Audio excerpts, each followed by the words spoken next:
د زنانو ډیر کثرت و چې جهنم ته داخلي دي. صحابه تپوس کی د الله حبیب ادا ولې دا زنانه ولې ډېرې تللې؟ وی دي د خاوندانو ناشکري کوي، دې زه جهنم ته ډېرې ورسولې. دا د زنانه د خاوندانو ناشکري کوي، بس خاوندان ورله د امو د کمانه راوړي، حرام او حلال ته نه ګوري او بیبي لی راوړي. او که یوه خبره په طبیعت چپه ولګېده نو هغه هر څه به دي تلي او راغلي. نبی علیہ السلام ډیره موده مخکې ویلي قربان سړی وایي د نبی کریم صلی الله علیه وسلم خبرې مې د سرو زرو په نقش ولیکلې. وی او خاوند به د ښځې ډیر خیال ساتي، که معمولی خبره د ښځې په طبیعت چپه ولګېدله نو ښځه به ورته وایي چې ما رأیت منک خیرا قط، ما خو چرته ستانه د خوشحالي ونه لیدله مړه د خیر کار، ما خو چې واده شوي منو ستا په کور کې مې خوشحالي ونه لیده.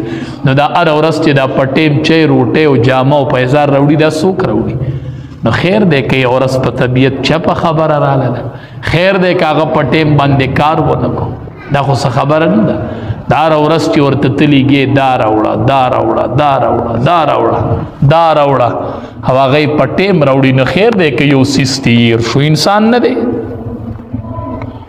یو کلي کې خلکو ګیدړ رانیولی او ګیدړ پیدا مو وجنو، سړی پرې راغی وی ولې وجنئ؟ وی دی وراني ډېر کوي که نه نقصان کوي، چرګان تختی. هغه ورته ما سره یو دم دی، هغه زه په دې ګیدړ وامه او چې په دم یې دله ورک کم نو ښه به نه وي. دا خو ډېره ښه خبره ده. ګیدړ یې د غوږ نه ونیو، ګیدړ ته وایي پیاز راوړه، ټماټر راوړه، مالګه راوړه، اوړه راوړه، دا ټول قیسې ورته وشړه. چې ګیدړ یې پرېښود که نه خو یې غوږ نه نیولی او جو ګیدړ منډې کړې، دی به بیا په دې کلي نه راځي. ښه ورته دا څنګه دم دی؟ وی دې دم زه د کلي نه راورک کړی یم. کور به راته وی چې پیاز راوړه، ټماټر راوړه، غوړي راوړه، هره ورځ به راته دا دم و چې وی دې دم زه د کلي نه راورک کړم، نو دا د کلي نه د ورکولو دم دی. ما وی راشه به دې ګیدړې ووایه چې دا ګیدړ د دې کلي نه ورک شي که نه. نو چې ته هره ورځ خاوند ته وایې خاوند په ټیم هر څه راوړي، خیر دی که یو ورځ هغه په ټیم سره نه وړو. د دواړو جهانو سردار فرمایي که سجده د یو تن بل تن ته روا وې لامرت المرأة ان تسجد لزوجها، ما به ښځې ته حکم کړی چې ته خاوند ته سجده لګوه. که دا سجده روا وې نو ما به ړومبې ښځې ته ویلي چې ته خاوند ته سجده لګوه، خاوند ته سجده لګوه.